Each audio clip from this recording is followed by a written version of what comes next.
We are here in the beautiful Barcelona to talk about collaboration at scale with James Priest, who is the co-creator of Sociocracy 3.0. Good morning, James. Good morning, Javier. How are you Good to today? be here. I'm good. Great. Yes, and happy to be here and excited about the conversation. Great. So, James, just for everyone in the audience to know a little bit about Sociocracy and about what is keeping you busy, can you just give us an introduction? Sure. Okay. Well, maybe it's helpful to start just clarifying for people who don't know the term sociocracy. If you think democracy is ruled by the demos, then sociocracy is ruled by the social group. So another way of looking at that is people who are impacted by decisions and or connected to doing particular areas of work have the power to make and or influence decisions that affect them. So that's been a topic that's fascinated me for nearly 20 years now, since I first came across the concept of sociocracy. I was surprised to learn it had a long history, from a more kind of philosophical concept back in the 1850s through to more practical applications through the last century. I first came across it when I was looking for a venue for working with at-risk young people in the UK. I specialised in that area for about a decade. Okay.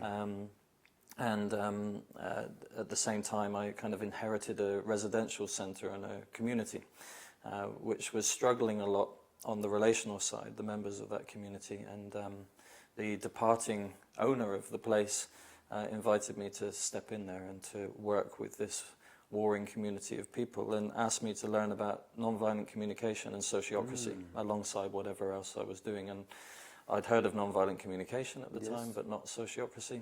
So I think back then there was a single web page in English on sociocracy, and I had a hand-typed document from Australia that had come to England, explaining something about it. And with that very limited insight, we experimented a bit with some of the patterns from there.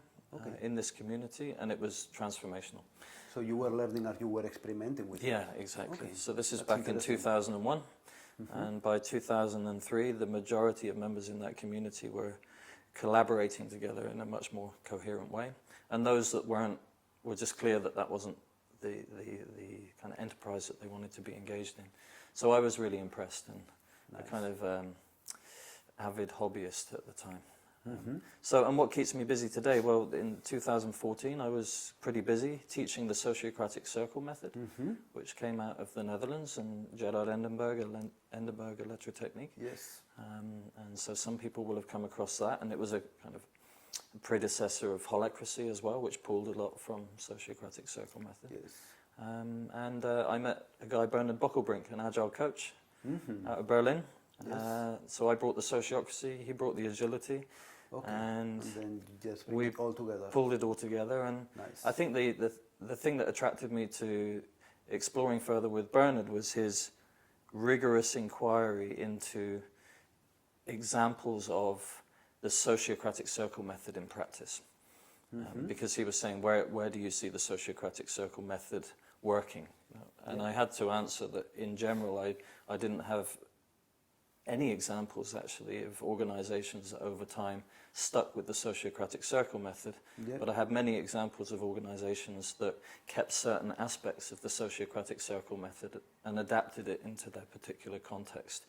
And that really got my attention, and that was the foundation on which we discovered, I would say, S3, because what we did is we went back to basics and said, well, what are the patterns behind the methods?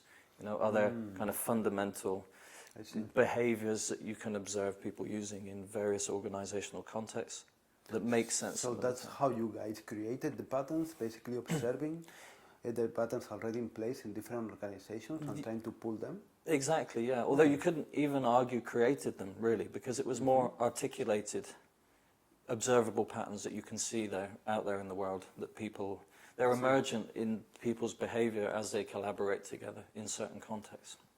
Nice. Okay. So I'm busy with that, basically.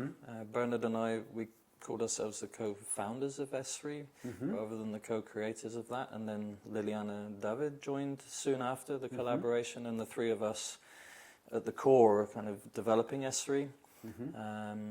and there's a growing community of people around S3 as well who are taking it and using it and evolving it in various ways. So then at the moment you guys are doing trainings like everywhere around the world, or?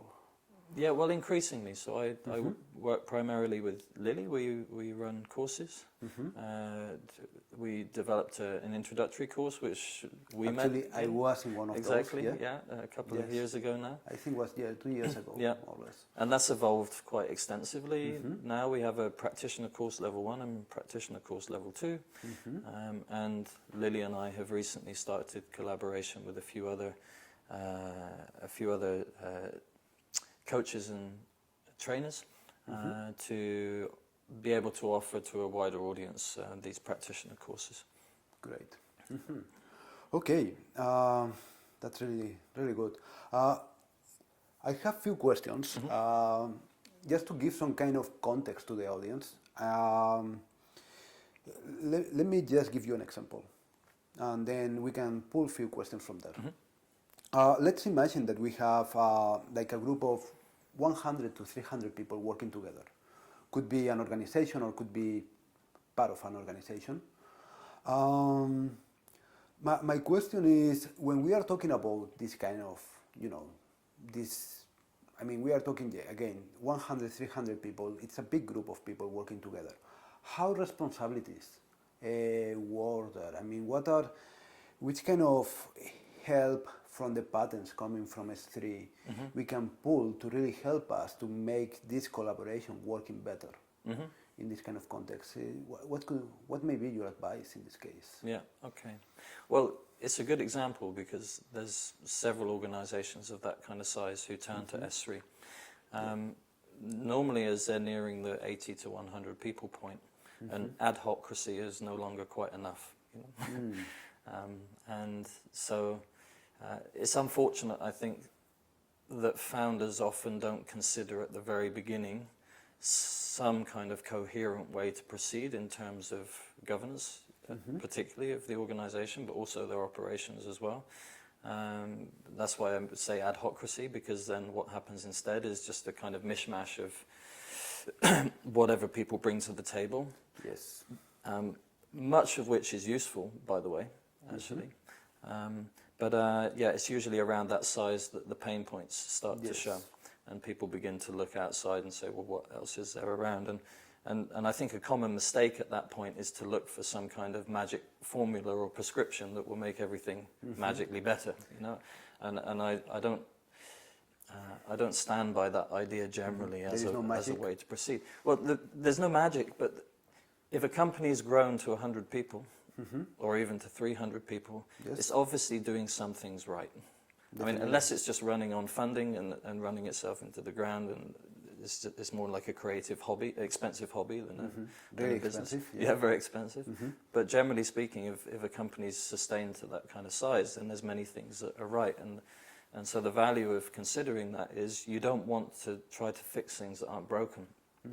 So the question to ask is, well, where are our pain points? Where are the areas of organizational need that our current behaviors and strategies are inadequate to address, or maybe even are generating sometimes?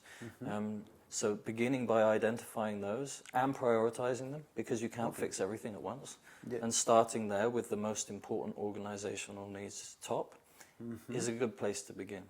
And so S3 has one of its significant pattern is navigating via tension, which is basically this invitation for people in an organization to pay attention to tension they experience. I mean, subjectively. So then this navigation by attention and this observation of what are the needs of the organization, that's coming from a specific group of people, it's coming from everyone in the organization. What is the best way to do this? Well, the thing is, we're doing it all the time anyway. People in organizations go about their daily business, and when they perceive something that's different to what they would, I think the most accurate way of saying it is what they would desire to see, then they're going to have some kind of personal experience about that. That's going to emerge as tension somehow, physically, emotionally, some kind of thought process that they have.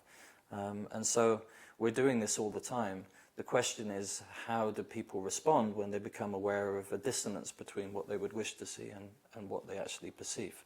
So navigate via tension says, let's make it explicit, the fact that we all experience tension when we perceive things that are dissonant with what we expect or wish to see, and use that as a way to identify particular organizational needs. Yeah?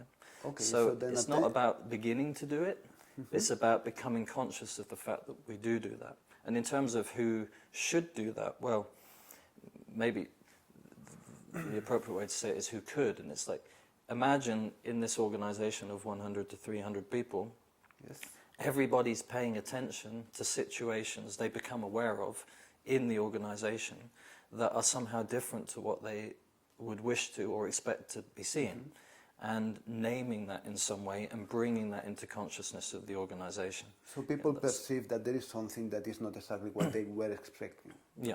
And then they just try to raise this to everyone else. Yeah. They try to share this. Okay. Yeah. Well, and trying, I mean, trying is sometimes the case, right? Because sometimes people will shout and nobody listens. You know? Yeah, sometimes people shout and they get fired. Yeah.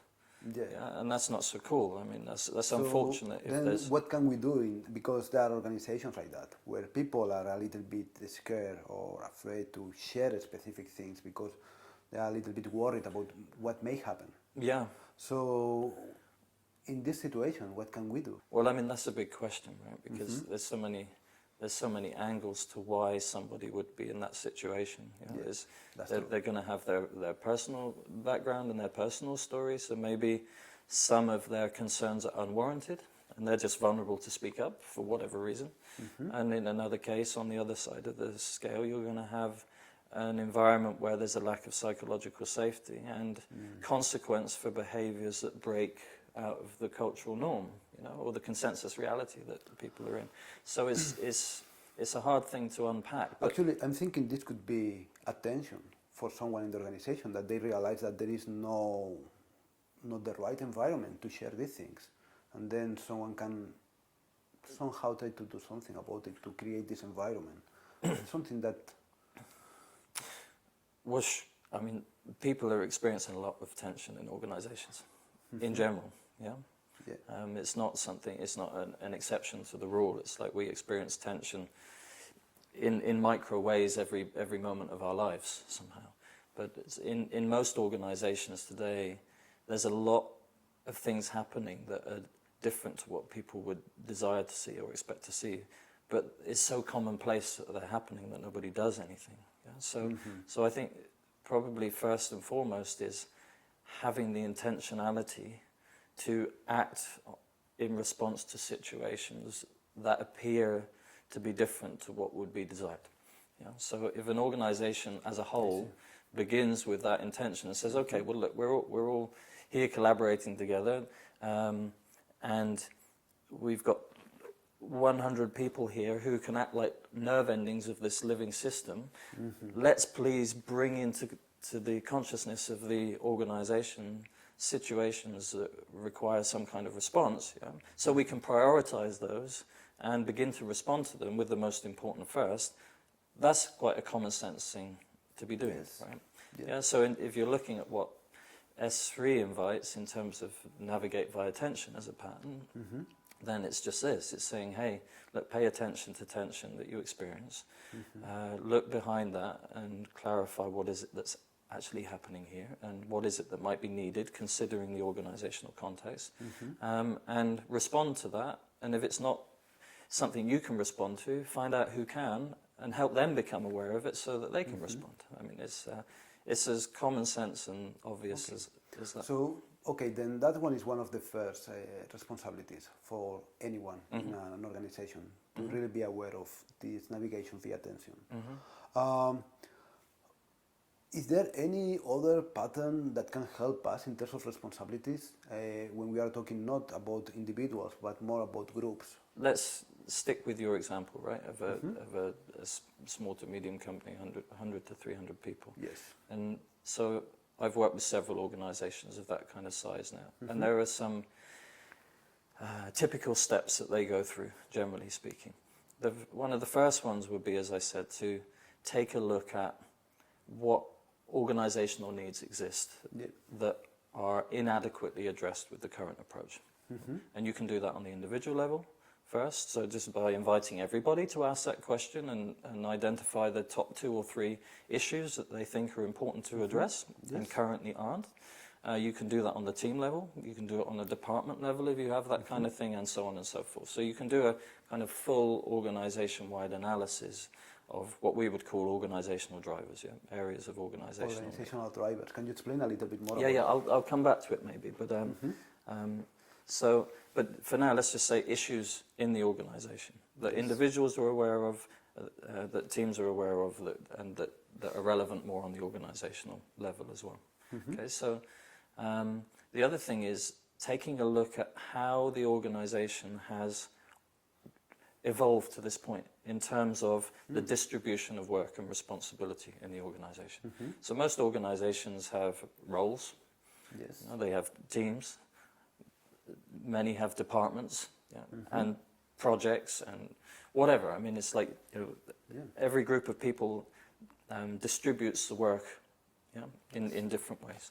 So taking a look at how the work has been distributed, we would say clarifying domains, clarifying distinct areas of influence activity and decision making in the organization. So just to begin with, just know where you are in terms of who's accounting for what, approximately speaking. Yeah. So if you combine these two, and that's what you call a domain. A domain, yeah. So a domain is a distinct area of activity, influence, and decision making in an organization. Yeah. HR is a domain, for example. Finance could be a domain. A particular project could be a domain. Development's a domain, and so on and so forth. Right? Agile coaching is a domain. Yes. Yeah, and so on. So domain is a key concept from S3. Another one is driver, as you asked. And driver is an interesting concept, right? Because it's a combination of 3 things. It's a situation, so something happening, or at least so far as a perception of something happening. A context and a perceiver, the person who perceives the situation, okay? So something happening, we're here having an interview.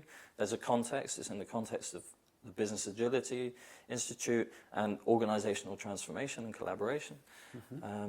And there's a perceiver of the situation, in this case, the 2 of us, we're looking at this situation. And you could say that, you know, organizations today are looking at how to navigate complexity and grow agility at scale, to be able to better or increasingly or continue to deliver value to their customers, users, or whatever, right? Yeah, right. Okay, and so there's a need to learn about different ways in which people can help themselves to do that better, right? And that's something like the driver for our interview here. Yes. So a driver is the situation, a situation that motivates action somehow. So coming back to the example of an organization, if you're asking, well, where do we start? Well, one, it's useful to be clear who's responsible for what, approximately speaking. Yeah? And secondly, what is it that needs to be responded to? Yeah? So domains and drivers. Okay? And if you bring navigate via attention into that pattern, then it says, okay, so we've got these guys over here dealing with this, and these folks over here dealing with this, and I become aware of a particular driver, let's say organizational driver, that requires responding to. Is it me that deals with this? Is it them that deals with that? Or is it them that deal with that? Yeah, so that you can ensure that that data, if you like, that awareness of an organizational need flows to where it needs to as soon as possible. I see. Now, the problem with a lot of organizations is their organizational structure isn't set up to optimally flow information to people who are positioned optimally to influence in a given area of the organization. So you get decision-making hierarchies, for example. You know, oh, this needs responding to, I think, but what do I do about that? Well, I tell my manager about that, and my manager tells her manager about that, and so on and so forth. And then you have all these... Yeah, so it's a waste, you know, because ideally if there's something needs responding to and there's people... It can take forever a decision to be taken, just because information should go in one direction and come back and stuff. Yeah, but it's not black and white, right? Because it's not most organizations have some coherence around how they distribute work through the system and how they distribute responsibilities already, which is why it's so important to start with your areas of need, because one of my criticisms of whole-scale organizational transformation is you go in and you change a whole load of things and it might help something, but it disrupts a lot that was already embedded in the structure and the system that was already working. Then you just touched something that also is really interesting from my point of view, that is the flow of information. So, yeah, how the information really flow in an organization with 100, 300 people, what is an optimal way to do this? Because that's something that, in my experience, is also kind of a big pain in a lot of places. Yeah, well, the first thing to say about communication in general is it's really, really difficult. Yeah, just the fact that you and I can have a conversation and understand each other at all is miraculous in itself. Yeah. And maybe we don't understand each other because I might be saying something and you're interpreting it in a different way to how I hope that we are understanding each other. To a degree, so communication at scale is really difficult. And in terms of storing information, like bringing transparency, relating to decisions, to data and so on, is a very difficult thing to do. And I don't have any particular answers to that. So interpretation is a big problem. Interpretation is a big problem. Software to handle it, to handle communication flow, is also a problem, and people tend to hack together different tools to be able to handle communication. So considering all of that, you don't want to be storing or sharing anything that's not necessary. And so then the question becomes what's absolutely necessary to store and what's absolutely necessary to share, and to whom, when, and why, and so on and so forth, right? And again, you can't write that in a book. A lot of that is going to be intuitive. A lot of it's going to be reliant upon the common sense of the people in the organization who think, I think this might be useful to tell Javier about, for example. So you store essential data in whatever way you choose, and all ways of doing so are inadequate, I think, today. And you, generally speaking, want to rely on human beings when there's a need to flow information from one to another, to be able to do so through the path of least resistance. Okay. So if we come back to drivers, what's useful about drivers is you can summarize a driver in a couple of sentences, and that gives you an essential piece of data that it gives you an objective description, so far as you can tell, of something happening. It implies some context. It tells you approximately what's needed, and it gives you some indicator of what the impact of responding to the need would be. And that, like a user story, it's like you can pass that to somebody and it's going to convey the essence of a situation in a way that will give them adequate content to be able to respond. So I'm thinking, before we were talking about the tension and the drivers and the domains, I understand that we have a group of people that they are responsible for a specific domain or a few domains, but at the end we don't have everyone working together. We have like different groups, I guess. We still need to have this information flowing, and as you said, it's really difficult. It's not only about the information really moving across. Also then later is how we interpret, how we store this information. I understand this. But when we are talking about these teams, is there any mechanism that we can have to really have the information flowing between one team to the other one? And then later if people interpret things in one way or the other one, of course, I guess that the more communication and the more conversation between people, the better. But before we go to this, is anything that we can have where we somehow facilitate that the information is not just stored in one specific group, one specific team, and is not flowing to the other ones? Maybe it's useful we come back to our example, right? So you've got an organization that's been successful to the point of growing to 100 to 300 people. And there's an awareness of some areas of need that aren't adequately responded to right now. And so we've made some kind of analysis of the drivers that are important in the organization. We've clarified who currently is responsible for what. Okay? And we've invited people to either respond themselves to organizational needs so far as they're able, or to inform other people about those organizational needs when it's more relevant for them to respond to. And so what you're going to have at that point is a system that's suboptimally dealing with the situation, but you've improved the communication. So let's say, for example, we're in a team, and a driver comes into our team from somebody who became aware of this particular situation and thought it was relevant for us to respond to. Are we able to respond to that? Yeah? If it's our responsibility, are we able to? Is there a dependency on some kind of decision-making hierarchy, maybe? Yeah. If there is, that's going to be an impediment to us proceeding. So the question then becomes, is it necessary to have that decision-making hierarchy? Sometimes it is necessary, sometimes it's not. So simply by asking the question, can we respond or not, and if we can't, what stands in the way, helps us to recognize impediments and dependencies in the organizational system. Right? So if there's dependencies, let's say we can't respond we could respond ourselves, but it might impede another team. Okay, then it's clear we have a dependency across teams. So it's going to be useful to link across teams. This is a term we use in S3. It's also common in holacracy and Sociocratic circle method. So if decisions we make are going to impact others in another team, then it might be useful for them to be represented in our team when we make the decision. And that's what we call... That's what we call linking. That team selects what we call a representative, and the representative participates in the decision-making relating to that driver to bring the wisdom and the perspective of that other team.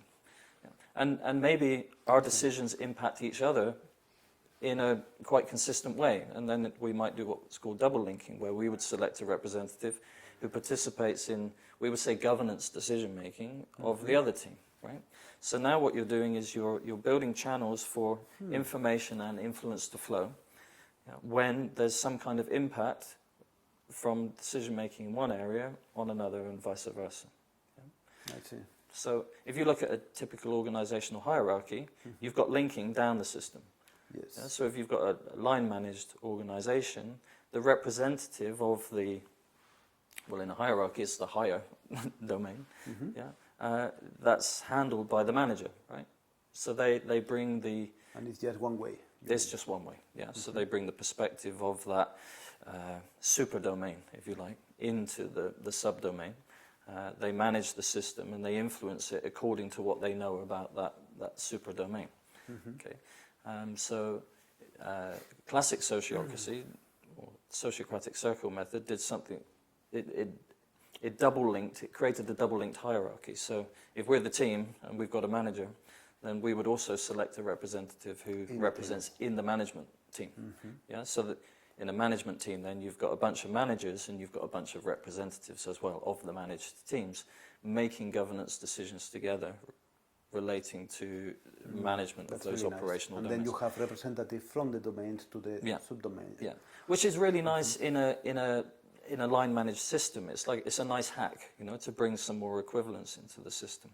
But double-linked hierarchy isn't necessarily the most appropriate organizational structure for many organizations today. Because you imagine you've got 30 layers of hierarchy and now you're double-linking up and down 30 layers. It doesn't make sense. You want to be able to decentralize that system far more widely than that. Yeah, so, that makes sense. Yeah. And if you look in the world today, there are many different examples of ways organizations structure themselves besides an organizational hierarchy. The term heterarchy is more appropriate for that. It's like heterarchy is where you have depending on where you position yourself in the organization and look, depends on what you see in terms of organizational structure. So you might see areas that appear more kind of flat, and more horizontal, and areas where you've got some kind of hierarchy, and areas where you've got some kind of bottomarchy. And basically it's a system that's continuously adapting according to its need. So the system is emerging somehow. Yeah, exactly. Yeah. Okay. There are a few things that you just mentioned that are really interesting. The first one is the decision making. In terms of the decision making, so we are saying that so we have people trying to understand what are the tensions, what are the needs, trying to focus in the most important. Then we try to clarify the domains and the drivers. We try to make sure that the information is flowing and how the information flow could be different based on the context of the organization. Okay, that's a really good point. But once we have all these things, the information flowing when it's necessary and the people taking responsibilities about their specific areas, domains, how these decisions are taken. I mean, at the end, we are talking about groups of people. Maybe it could be, I don't know, could be 5 people, could be 8 people, could be even bigger. It's a specific way that works better than others ones, or something that can help us to really try to make better decisions. Well, maybe as a precursor to this, it's useful to draw the distinction between governance and operations. Okay, so organizations invest billions into agile operations. Yes. Learning how agile product and service development, right? But agile governance is something else. I think that's an emergent concept for a lot of people. And when I say agile governance, I just mean building or evolving the decision making iteratively and incrementally. Yeah. So running safe to fail experiments in terms of decisions, learning through feedback, and then integrating that learning to evolving your body of decisions as an organization. Okay, so one of the challenges of complexity is you don't know what's going to happen.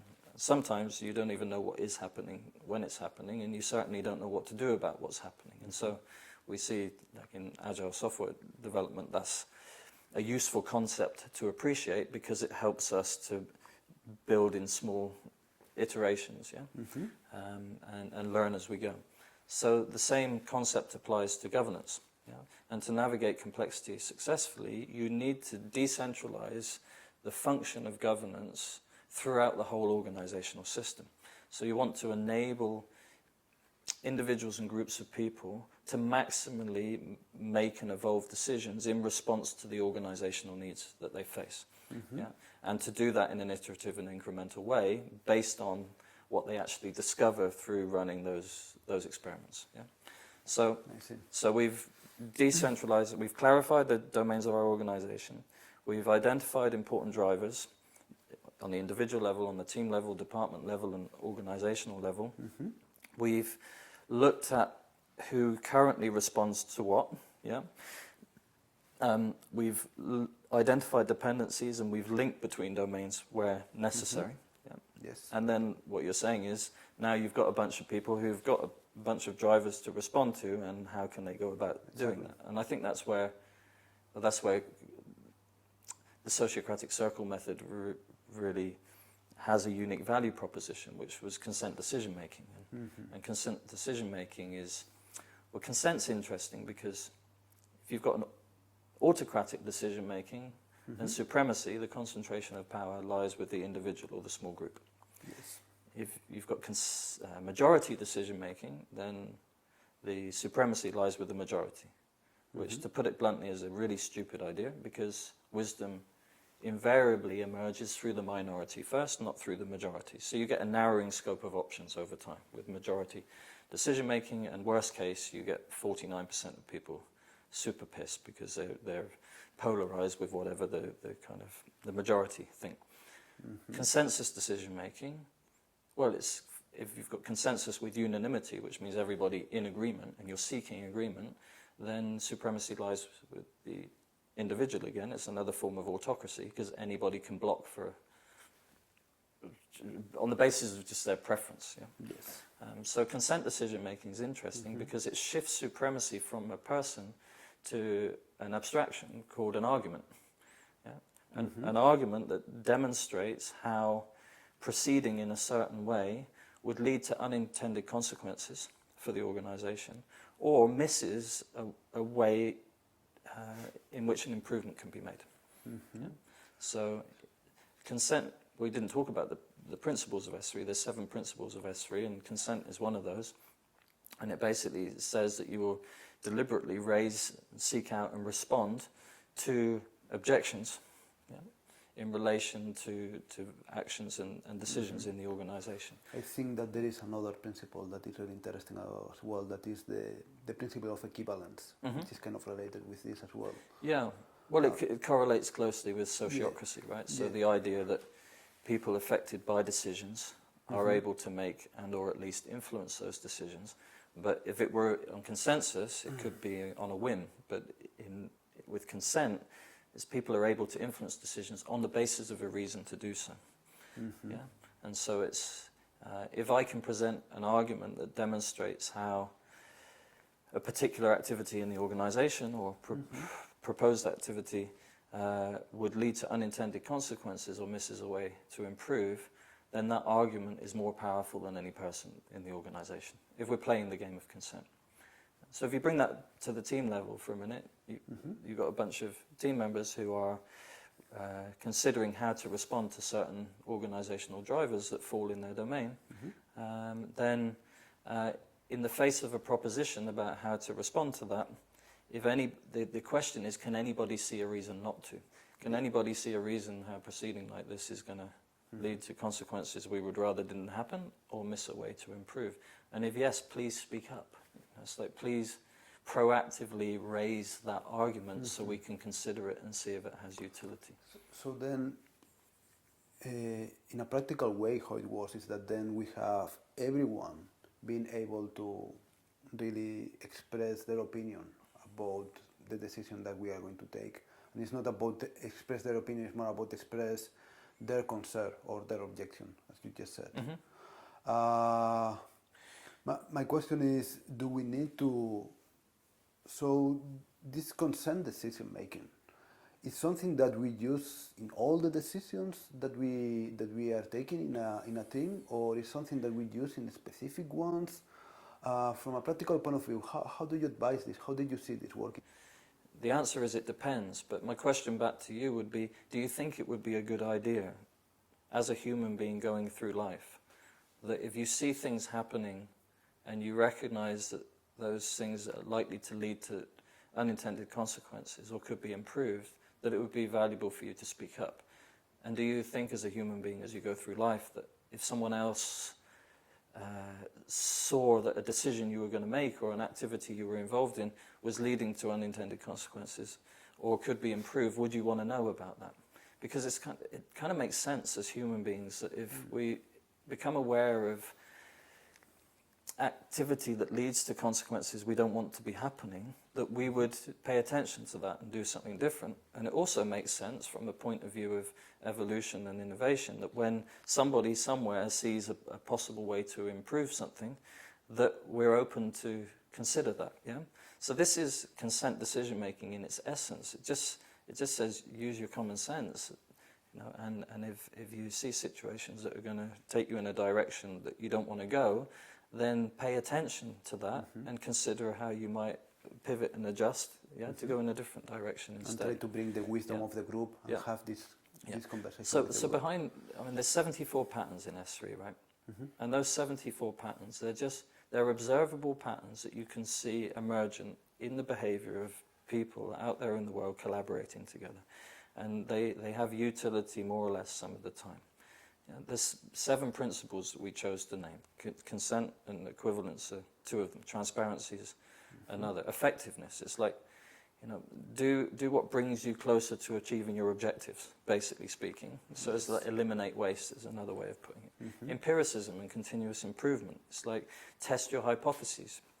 We know this from agile, right? It's like test your hypotheses, run safe to fail experiments, learn, and based on what you learn, use that to continuously improve, to become more effective.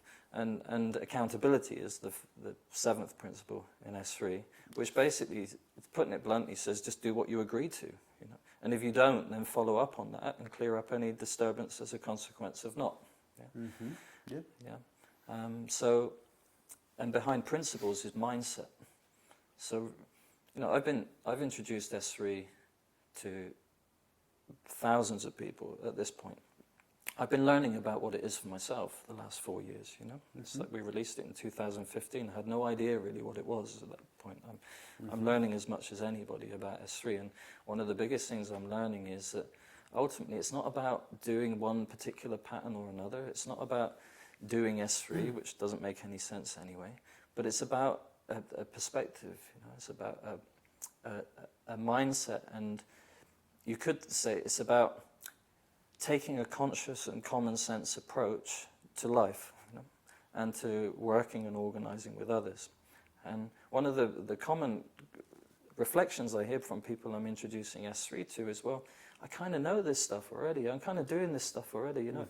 It makes sense to me to pay attention to situations that are needed. It makes sense to clarify approximately who's responsible for what. It makes sense to talk to other people when there's some kind of dependency or there's going to be some kind of impact. And it makes sense to adjust things when proceeding without change is going to lead to consequences we don't want to see, or considering an argument would help us improve. It's all just common sense stuff. And what's amazing to me is that despite the fact it's common sense, it's not so common.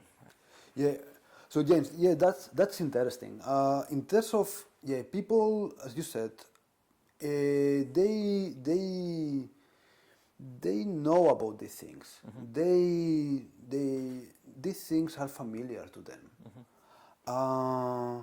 But somehow what they are telling you in the trainings is that, yeah, we know these things, they are not new for us, but we don't really use it in a daily basis. Or they use it maybe sometimes, time to time, but they don't, they just do, in their day-to-day, they normally think and work in a completely different way. Yeah. You know? Why that? Well, I think when people say a lot of what they're exploring with us is familiar to them, it's not that they're not using that per se. It's just the degree of consciousness and maybe the degree to which it's explicit that they're doing so. But the observation is more, I kind of know this, you know, it's kind of inherent in my system somehow. And I see, well, somebody said to me the other day, look, if they were a consultant working with big corporations, and they said, look, if I go back and explain to a bunch of senior managers what you're telling me, then basically speaking, they're going to say, we're kind of doing this stuff already. Yeah, what's new about that? And the conclusion from that conversation for him was, what's new is about doing it consciously, and doing so in a moment that's appropriate, not doing so just for the sake of doing so, because that's just part of the habitual pattern. And what I see and experience people have when they come to learn about S3, they often come looking for an answer somehow, and they leave with the fact that they're the answer, generally speaking, to their situation. A common question is, oh, in this situation, what would you do about this? And the answer is, well, what would you do about that? You know, and people they're very resistant to that invitation because they're like, no, but I came here to ask you what to do about it. They're looking for a guide to follow. Yeah, and S3, well, it's a guide, right? S3 offers you guidelines for behavior, if you like. Snowden would say scaffolding, you know, or you could say from pattern point of view, they're templates, you know, to successfully navigate a given context. But they don't in themselves give you the answer. What they do is they help you to come to a better answer yourself or to come to a better answer with others. Yeah? So a lot of people come to our courses and they say, in my organization, you know, this is very unlikely to work right now in relation to a particular pattern or other. But what they leave with is more consciousness about what are the impediments to improving the collaboration. Yeah, so S3 isn't just about a bunch of patterns you can use, but S3 helps you develop a perspective on organizations that helps you see more precisely and more clearly why certain impediments exist, you know, and helps you then to kind of strategize a bit your approach to transformation. Yeah?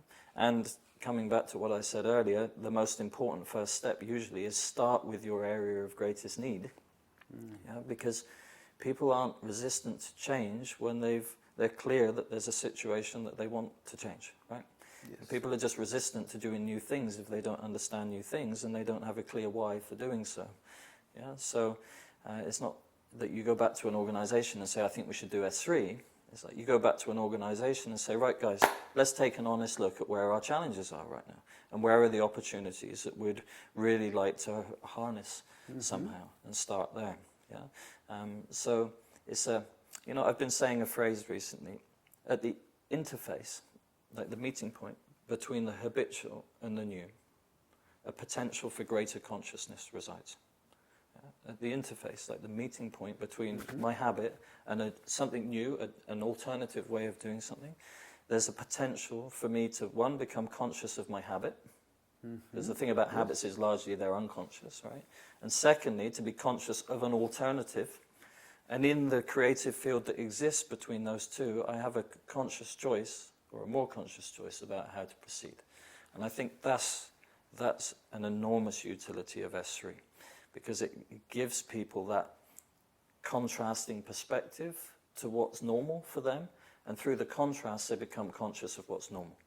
And a lot of what's normal is good enough, yeah? Which is why it's so important to start with where the areas of need are.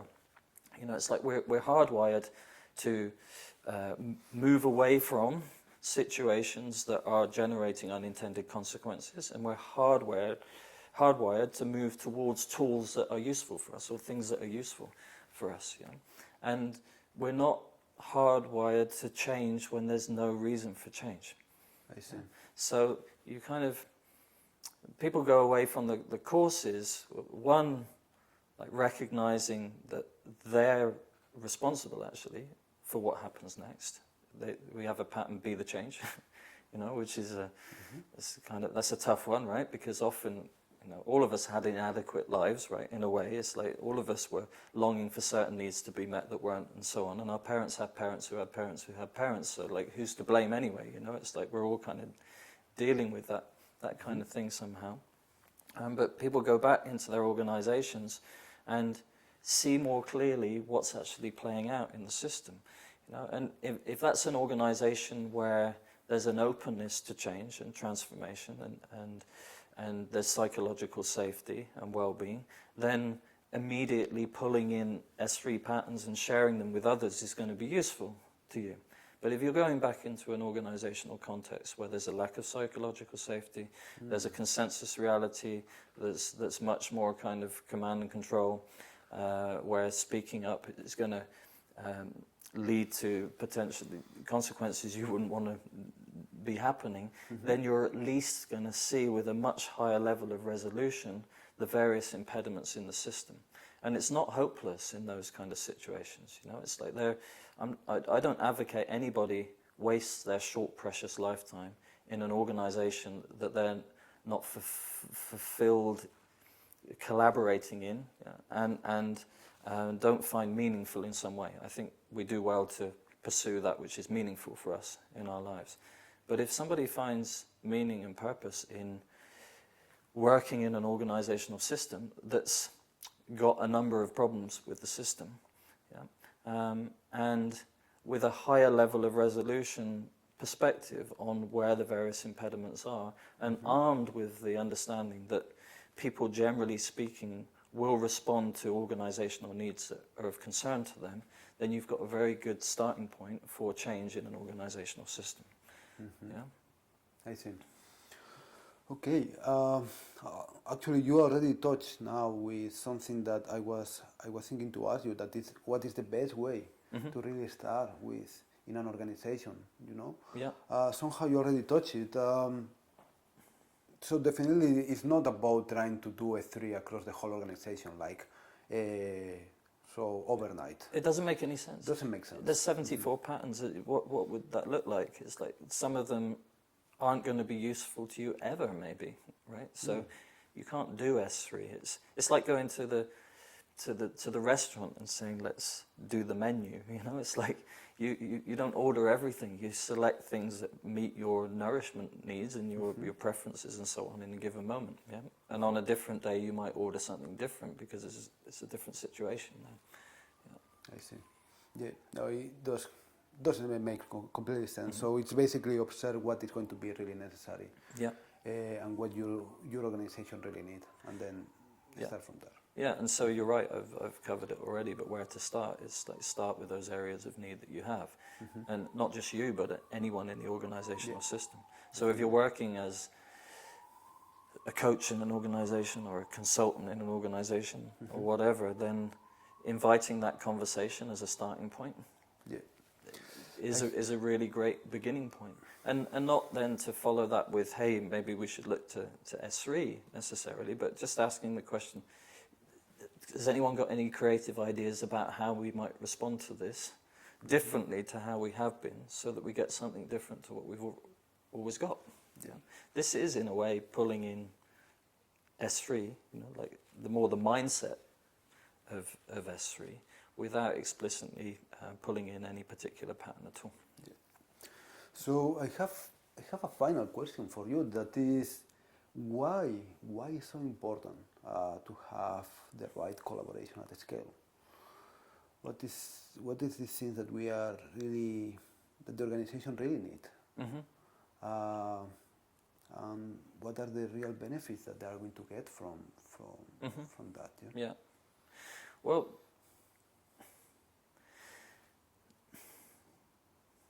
so on the one hand, I have a question about the utility of large organizations.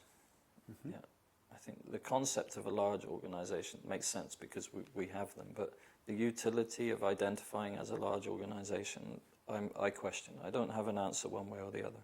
But I think where we are moving towards, and might do well to look, is towards the idea of networked micro-organizations. It's the same, we're talking about the same thing in a way, but it's more just a perspective shift. And so what is this perspective shift? Well, to navigate complexity, you need to decentralize decision making. And so if you've got a whole organization that's, approximately speaking, moving towards the same purpose, or seeking to fulfill the same purpose, then you absolutely have to delegate influence throughout the system and decentralize decision making to a large degree for that organization to be agile enough and resilient enough over time to meet the myriad of changing contexts that it's going to face in the external environment and internally as well. So there's a clear argument today for organizations to decentralize decision making, and I would say as far and wide as possible.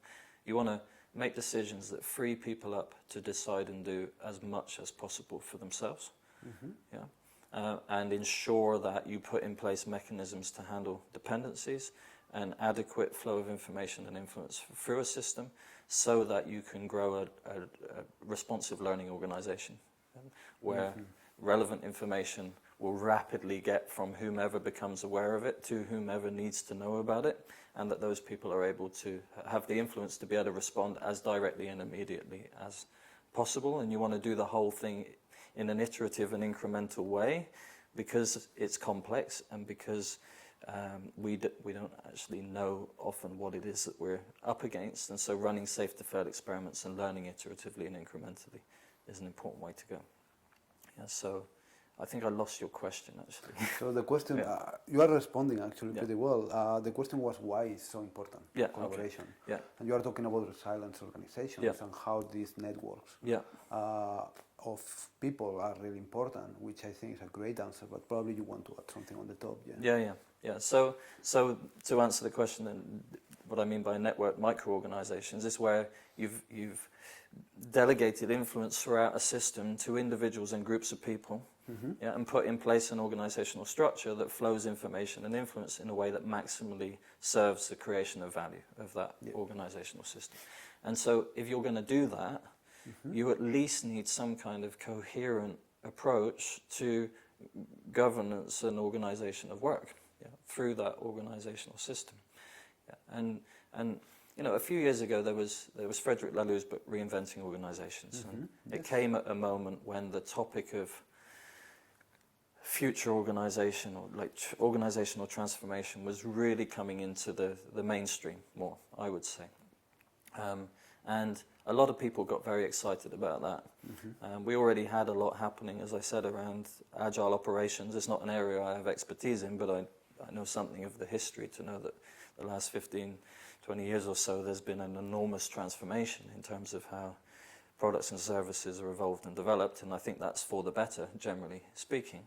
But suddenly there was this idea of, well, there was these few examples in reinventing organizations of self-management, you know, and flat organizations and so on and so forth.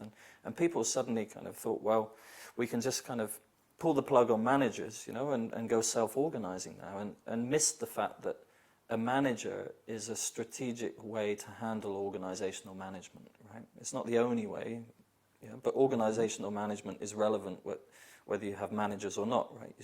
An organization needs to manage itself.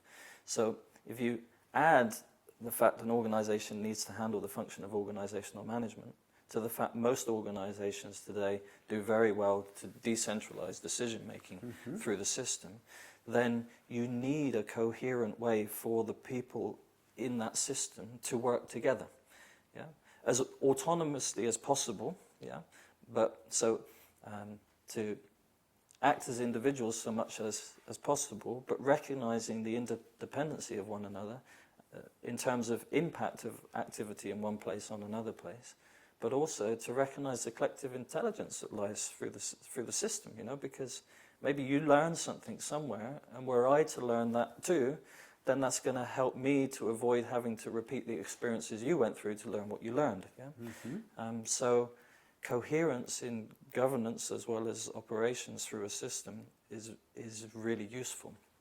Yeah. So I think in a way it's like, for me, I can't understand how anyone could conceive of an organization today where collaboration isn't paramount, actually.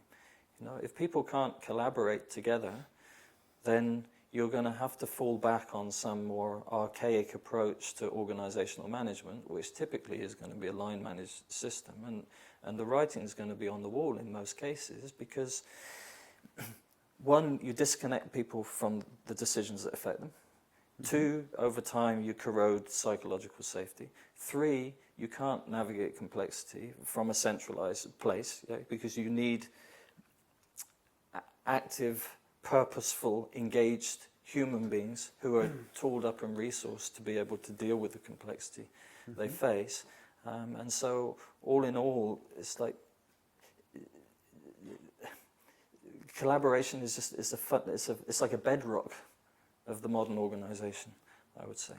But not just collaboration, but also a resourced workforce of people who are competent and able to handle organizational management for themselves. In a way, we're talking everybody becoming a leader, everybody taking on responsibility for organizational management within their domain. How this is linked as well with the concept of the role selection. I think that you guys have something about this as well, yeah, which we didn't touch before, but probably could be interesting as well. Yeah.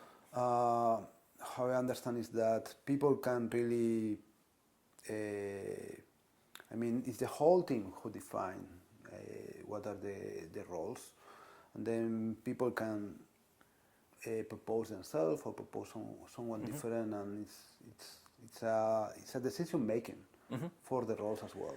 Yeah. How this is also related with, you know, the self-organization that you touch on from, you know, you mentioned before Frederick Laloux, and so how these things also link together? Okay, well,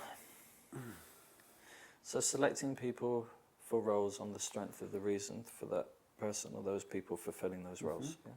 So classic sociocracy had 4 principles, they called them, different way to understanding principles to us. They had make decisions by consent, select people to roles on using consent, organize in circles, which is where you shift governance to the team rather than a manager managing, and link between domains. Yeah, that was like the fundamentals of classic sociocracy. Yes. And so role selection is a pattern that S3 pulled directly from Sociocratic circle method. Holacracy has a similar pattern as well. And you're right, it's basically a process pattern for identifying with whom the strongest argument lies to fulfill a certain role for a duration of time. Yeah? And in Sociocracy, every appointment to a role has a term. You know? So there's like an expiry date for the appointment and then a new selection. So the pattern itself is a way to choose between two or more options that you have on the strength of the reason. I have a nice story, actually, about that. Well, there's a few stories about role selection, but there was a really nice example. A company here in Barcelona, they had a development department of about 37 or so people, and they'd been really struggling to make architectural decisions collaboratively. And I'm no developer, but I understand the value of collaborative decision-making around architecture, right? So after 2 years, the exec assistant of the company said, that's it, we're going to select somebody to be a lead architect, you know, make the architectural decisions. And so he put together an approximate domain description which clarified the driver for the role, the key responsibilities, constraints, resources, and yada yada. And my job was to go in and facilitate this process. So I gave a quick introduction to S3 and to role selection and also the concept of domain description. And two significant changes they made. One was whoever gets the role must invest in learning about facilitating collaborative decision making. And two, any significant decision can't be acted on in the face of objections from anyone in the department, right? So then we went through the role selection and we had all 36 people's names up on a wall, on big post-its. And people were asked to write their name on a smaller post-it and put it next to the person they wanted to nominate for the role. So we had 3 iterations of this. The first iteration, there was like 9 or 10 different people with nominations from people. And then we went to each person with nominations and heard the arguments for that particular nomination. So at the end, everybody had heard the reasons why everybody had nominated everybody. And then we had some time for some open conversation between people, anything to add or to ask, any information that would be helpful. And then people made a second round of nominations and then a third round. So you literally changed your nomination if you wanted to change it. And at the end, we had 5 candidates, 5 people who were nominated. And there was some kind of tension between sub-factions in the department, you know. And there was 2 or 3 people who very much wanted the role. And they kind of had their teams, you know, in the department, and they were a bit polarized with each other. And it was a really beautiful moment. We came to the point of needing to decide on who out of those 5 nominees would take the role. And 2 of the nominees stepped forward and said, look, you know, through the inquiry, we learned that whilst we really want the role, and some people support us, others don't, and that's going to be detrimental to effectively handling architectural decisions. So they stood down, which was amazing in itself, not in a positive way. You know? Yes. And then we had 3 left, and we gave them 3 days to decide between them who would take on the role. Yeah. And that's a nice trick, because you put potential competitors together and say, hey, listen, and they figure it out between them. Yeah, and think about with whom the strongest argument lies. And after 2 days, I got a call, and they said, look, we've got a nominee. And so they brought back together the department, and the 3 of them proposed this nominee, and there was no objections to this nominee, and that person became the chief architect, if you like. And with support and mentorship of the other 2. Yeah? And everybody in the department, there was no objections. That's a really nice process. I think that a lot of potential problems in the future were fixed just with this way to do the exactly. It's a really nice story. And the irony was, because of the changes you could say the team made to the domain description, what happened then was this person went on to involve people in collaboratively deciding on architectural decisions. So the thing they hadn't been able to achieve for 2 years, they now started to achieve, and through going through this process. Yeah. Great. I think it's a nice story to finish with. Yeah. So I think that. Thank you, James. It was great. It was really enlightening, as always. Thanks to everyone who is listening and watching us.